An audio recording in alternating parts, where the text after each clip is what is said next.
Babala, may mga pictures dito na disturbing. Parents, kailangan ninyong panoorin ito, lalong-lalo na kapag may mga anak kayo na may presensya dito sa online.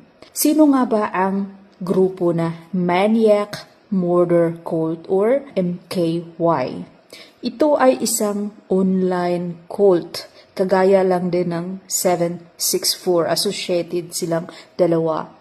Ito ay founded sa Ukraine. Nag-merge agad ito sa ibang bansa, sa Russia, sa Europe, dito sa Canada, at dito na rin sa US. So, na-link na rin ito sa maraming bansa sa karahasan. Ang gusto ng grupo na ito ay mawala yung ibang race gaya ng Jews. Neo-Nazi ang grupo na ito.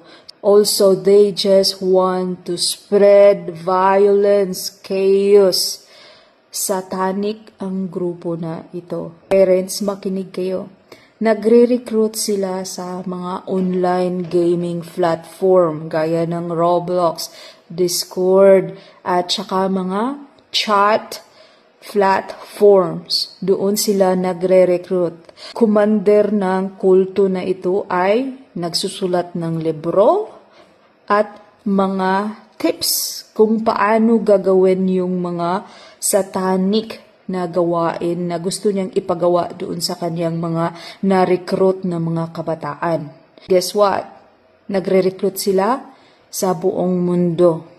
So kung akala ninyo ang anak ninyo ay safe, nasa room lang ito, nasa bed niya, naglalaro sa kanyang cellphone, sa kanyang device, ay ito pala ay binibrainwash na ng kulto na ito na mula pa sa ibang bansa. So parents, be mindful po sa inyong mga anak and be there for them.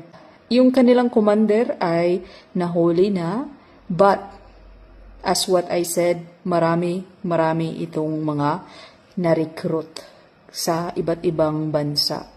So be mindful po kayo. My piece of advice, track ninyo yung lahat ng mga galawan ng inyong anak sa online.